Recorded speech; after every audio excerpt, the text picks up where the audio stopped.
Sir to start with لطیف خدا صاحب، ظاہر ہے آج کل جو سیاسی ماحول ہے اس میں سیاسی، آئینی، قانونی معاملات سب خلط ملط ہوئے ہیں، تو آپ کا ظاہر ایک بڑا زبردست ایک لیگل ایک بیک گراؤنڈ بھی ہے. پی ٹی آئی کی اپنی ایک اوپینین ہے آرمی چیف کی تقرری کے حوالے سے، تعیناتی کے حوالے سے، وہ اپنی جگہ. میں سر آپ سے صرف ایک لیگل اگر آسان الفاظ میں سمجھنا چاہوں کہ آرمی چیف کی تقرری کا طریقہ کار کیا ہوتا ہے، مطلب وہ یہی ہوتا ہے کہ جو بھی افواج کے سربراہ ہوتے ہیں وہ کچھ ناموں پر مشتمل ایک فہرست ڈیفنس سیکرٹری کو بھیجتے ہیں، اور پھر وہ جو فہرست ہے وہ سمری کی صورت میں براستہ وزیر دفاع وزیر اعظم پاکستان تک پہنچتی ہے. یہاں تک میں نے صحیح بتایا؟ ایسے ہی ہوتا ہے یہ؟ جی بالکل آپ نے صحیح بتایا، ایسا ہی ہوتا ہے. ٹھیک ہے. اس کے بعد دو صورتیں کہ یا تو وزیر اعظم پاکستان کہے کہ یہ جو 5 نام آئے اس میں سے مثال کے طور پہ فلاں نام جو ہے یہ اگلا آرمی چیف ہے، اور وہ نوٹیفیکیشن ہو جائے اور وہ آرمی چیف بن جائے، اور یا وزیر اعظم یہ بھی کہہ سکتا ہے کہ آپ مزید نام بھیجیے. ایسا ہی ہے؟ یہ بھی درست ہے. ٹھیک ہے. اور سر وہ جو نام آرمی چیف جو بھیجتے ہیں ڈیفنس سیکرٹری کو، اس میں لازم ہے کہ وہ جو بھی 5-6 جتنے بھی نام ہو وہ ٹاپ 5-6 ہی نام ہو، یا ان میں سے ممکن ہے کہ کوئی 1-2 نام نہ بھی ہوں؟ یہ بھی ممکن ہے یا پابند ہے آرمی چیف کے نہیں ٹاپ کے 5 ہیں؟ نہیں، یہ بھی صحیح کہہ رہے ہیں کہ اس میں سے بالکل آگے پیچھے ہو سکتا ہے، ڈراپ بھی ہو سکتے ہیں جو سینئر موسٹ ہیں. اوکے. اور وزیر اعظم جو ہے وہ پھر ان دا کیس کے وزیر اعظم کہیں کہ آپ مجھے مزید نام بھیجیں، ان میں وزیر اعظم یہی کہہ سکتے ہیں کہ مزید نام بھیجیں، یا وزیر اعظم یہ بھی کہہ سکتے ہیں کہ آپ نے فلاں نام نہیں بھیجا تو وہ بھی تو بھیجیں؟ نہیں دیکھیں، بیسیکلی یہ بنیادی طور پر آئین میں یہ وزیر اعظم کی ثوابدید ہے، اور وزیر اعظم کے پاس تو موجود ہے، سینیورٹی لسٹ بھی موجود ہے، وہ کوئی راز نہیں ہے، سب کو پتہ ہے. اس سے بالکل وہ لے سکتے ہیں، سینئر موسٹ کو بھی لے سکتے ہیں، وہ پہلے دوسرے تیسرے میں سے کسی ایک کو لے سکتے ہیں، ایسی کوئی بندش ان پر نہیں ہے. وہ کوئی ایسا نام بھی نامزد کر سکتے ہیں جو سمری میں لکھا ہی نہ ہو وزیر اعظم پاکستان؟ دیکھیں اس میں کوئی ممانعت ایسا نہیں ہے، نہ کوئی وضاحت ہے اس میں، کوئی قانون میں کوئی بندش نہیں ہے، لیکن ایک نارمز بھی ہوتے ہیں کہ آرمی چیف یا آرمی کے اپنے اندر ایک میکنزم جو ان کا ہے، وہ نارملی آرمی چیف جو ہے وہ کور کمانڈر یا سینئر جو ہوتے ہیں ان کی مشاورت سے وہ بھیجتے ہیں نام، تو ظاہر ہے کہ اس کی تکریم اور تعظیم اتنی ہی محترم اور مقدم متصور ہوتی ہے. ٹھیک ہے. اور پھر اس کے بعد ایک روایت یہ بھی ہے کہ یعنی آئینی تقاضا ہے کہ صدر پاکستان کے پاس جائے گی وہ سمری، پھر ہی وہ حتمی نوٹیفیکیشن جاری ہوگا. لا محالہ یہی طریقہ ہے، بالکل ایسا ہی ہے. اور اس میں صدر پاکستان یہ اختیار رکھتے ہیں کہ وہ چاہیں تو اس کو ڈیلے کر دیں. یہ میں ایک جنرل ایک بات پوچھ رہا ہوں، یعنی ممکن ہے کہ صدر پاکستان چاہیں تو اس میں لیت و لال سے کام لیں، ڈیلے کریں؟ نہیں، یہ خالصتاً وزیر اعظم کا جو ہے یہ اختیار ہے، اس لیے اس میں تو بڑی کلیئرٹی ہے کہ اس کو جو ہے وہ ظاہر ہے کہ ہر چیز چونکہ ہمارے آئین اور اس کے مطابق جو ہے صدر پاکستان ہی کے اس سے ہوتی ہے. صدر پاک اگرچہ وہ سیکشن آفیسر بھی کرے تو وہ صدر Pakistan, the president of Pakistan is please to so and so. تو یہ جو ریاستی روایات یا ٹریڈیشنز ہیں اس کے مطابق وہ صدر کے نام پر ہوتی ہے، لیکن اس میں صدر صاحب کا کوئی ثوابدید نہیں ہے اوور رائڈ کرنے کا یا ڈیلے کرنے کا. ٹھیک ہے. اور سر آپ کو پاکستان کی تاریخ میں ظاہر بڑے سیزن پولیٹیکل ورکر رہے، کوئی ایسی ایگزامپل یاد پڑتی ہے کہ جب کوئی ایک نام نہ ہو سمری میں پھر بھی وزیر اعظم نے نامزد کر دیا ہو؟ ایسی کوئی یاد پڑتی ہے آپ کو نظیر، یا نہیں ہے ایسی کوئی نظیر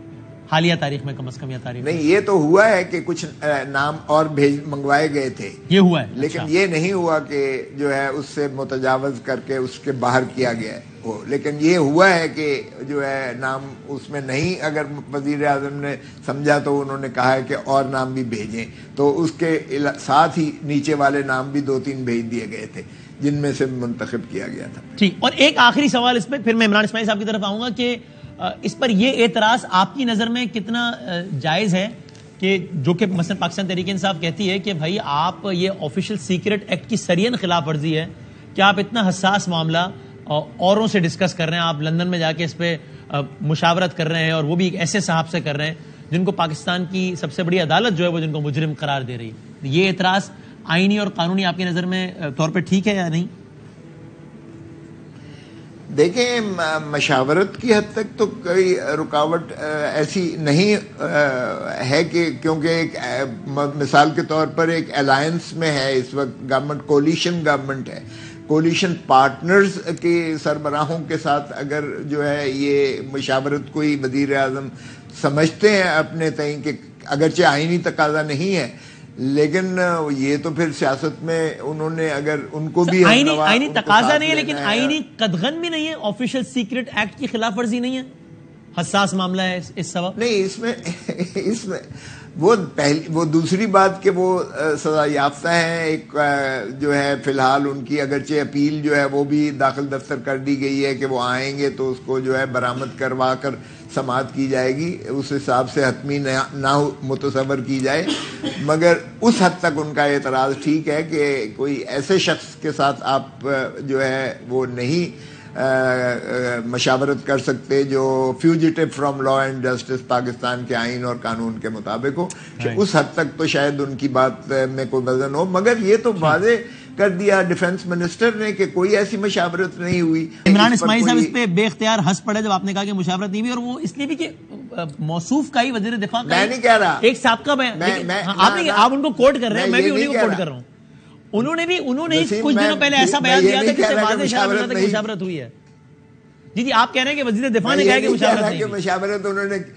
دیکھو میں یہ نہیں کہہ رہا کہ مشاورت ہوئی ہے یا نہیں، میں کہہ رہا ہوں کہ یہ وزیر دفاع نے یہ کہا ہے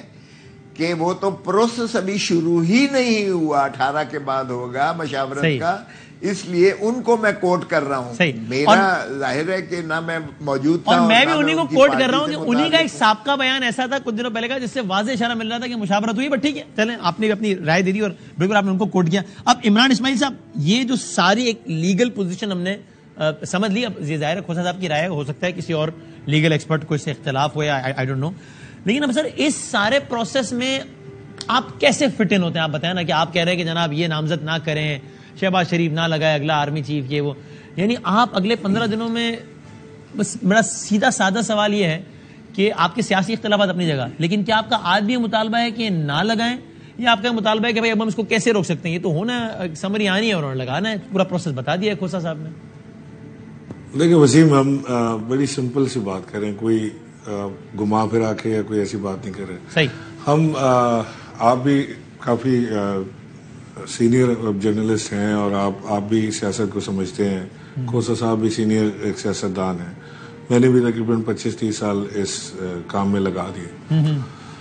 ہم کچھ بھی بولے ہیں، ہمیں یہ پتا ہے کہ یہ مشاورتی عمل جو ہے یہ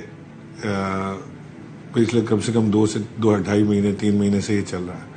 ہمیں یہ پتا ہے کہ شہباز شریف کے بار بار لندن جانے کے مقاصد کیا ہیں،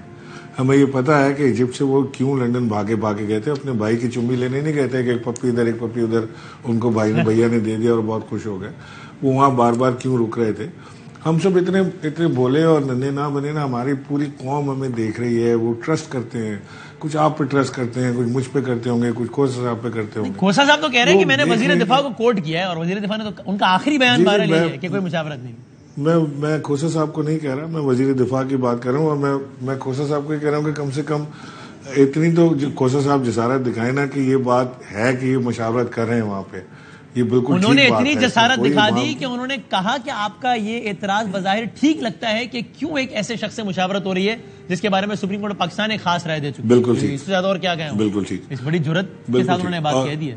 اب یہ سمجھتے ہیں کہ قوم کو بالکل بیوقوف بنا لیں گے، جس طرح یہ جو بات کہہ دیں گے قوم ادھر چل پڑے گی۔ آپ کو اس پر اعتراض یہی ہے صرف عمران اسماعیل صاحب کہ بھائی کیوں نواز شریف صاحب جو کہ مفرور ہیں، عدالت پہ فیصلہ آ چکا ہے، یعنی یا اس کے علاوہ بھی کوئی اعتراض ہے؟ یعنی فور ایک لمحے کو فرض کریں کہ اگر یہ نہ ہوا ہوتا تو آپ کو اور کوئی اعتراض نہ ہوتا، شہباز شریف وزیر اعظم ہے، وہ لگاتے آرمی چیف، ٹھیک ہے، پھر آپ کو کوئی اعتراض نہ ہوتا؟ نہیں دیکھیں، ہم تو پہلے تو ہم نے یہ سجیسٹ کیا تھا کہ جی یہ اس پروسیس کو ڈیلے کر لیں، الیکشن اناؤنس کریں، الیکشن کے نتیجے میں آنے والی حکومت جو ہے وہ آرمی چیف لگا لیں، کیونکہ ہماری طرف سے تو یہ حکومت ہی لیجیٹیمیٹ ہے، ہم تو اس کو لیجٹ ماننے میں ہمارے پرابلم ہے۔ ہمارے تو 24 بندے خریدے گئے، اس میں تو آپ کو پتہ ہے کیا کیا کارروائی ہوئی تھی، اب اس طرف ہم جائیں گے تو پروگرام کا رخ تبدیل ہو جائے گا، لیکن جس طرح پاکستان تحریک انصاف کی حکومت کا ریموول ہوا اس کے بعد سے انسٹیبلٹی فیکٹر تو پاکستان میں آ گیا تھا، اور ان کے اپوائنٹ کردہ یا ان کی چیزوں کے اوپر